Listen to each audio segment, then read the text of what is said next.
তিমিকে মাছ বলা হলেও এরা আসলে সামুদ্রিক স্তন্যপায়ী প্রাণী। পৃথিবীর বিভিন্ন সাগরে প্রায় 50টিরও বেশি প্রজাতির তিমি দেখা যায়। এদের মধ্যে নীল তিমি পৃথিবীর সবচেয়ে বড় প্রাণী।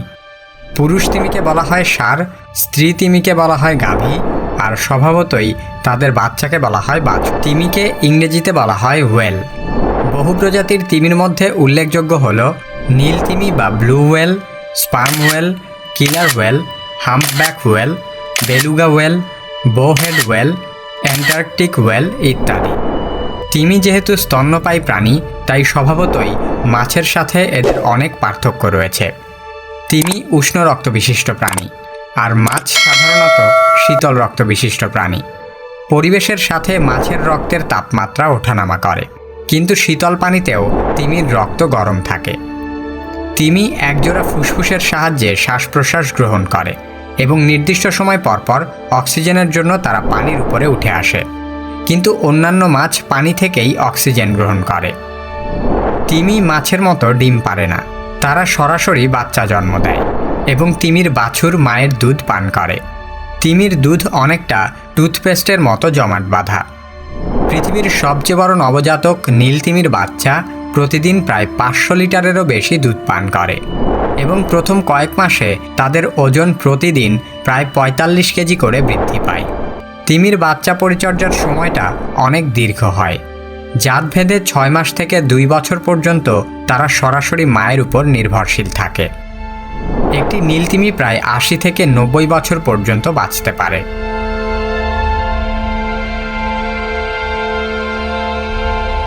পৃথিবীর সবচেয়ে বড় প্রাণী নীল তিমির দৈর্ঘ্য প্রায় 100 ফুট এবং এদের ওজন 200 টন বা প্রায় 2 লক্ষ কেজি। শুধু বর্তমান সময়েই নয়, অতীতেও নীল তিমির চেয়ে বড় কোনো প্রাণী পৃথিবীতে থাকার নজির নেই। এমনকি ডাইনোসরও ছিল নীল তিমির চেয়ে অনেক ছোট। তিমিদের মধ্যে প্রধান 2টি ভাগ আছে। অনেক তিমির দাঁত নেই, আর আরেক দলের দাঁত আছে। বেশিরভাগ তিমিরই খাবার খাওয়ার জন্য দাঁতের প্রয়োজন পড়ে না।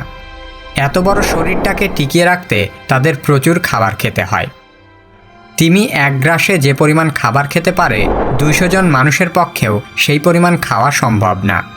নীল তিমি প্রতিদিন প্রায় 4 টন বা 4000 কেজি খাবার খায়। তিমির প্রধান খাবার krill। krill হলো চিংড়ি জাতীয় এক ধরনের অতি ক্ষুদ্র সামুদ্রিক প্রাণী। এরা নীল তিমির চেয়ে প্রায় 1250 গুণ ছোট। অ্যান্টার্কটিকের গ্রীষ্মকালে প্রচুর krill পাওয়া যায়, তাই সে সময় বহু তিমি এখানে krill খেতে আসে। প্রজাতিভেদে তিমিরা প্লাঙ্কটন থেকে শুরু করে বড় আকারের মাছ সবই আহার করে, তবে তিমি মানুষ খায় না। কিলার হোয়েল বা খুনে তিমি মাঝে মাঝে মানুষকে আক্রমণ করলেও মানুষ এদের খাদ্য তালিকায় নেই। তিমি তার প্রয়োজন অনুযায়ী বিশ্রাম গ্রহণ করে, কিন্তু এরা বেশিক্ষণ ঘুমাতে পারে না, কারণ শ্বাস নেওয়ার জন্য তাকে বারবার পানির উপরে আসতে হয়। ঘুমের মধ্যে তিমির এক চোখ খোলা থাকে বলে ধারণা করা হয়। এদের মস্তিষ্কের 2টি অংশ পালাক্রমে ঘুমায়।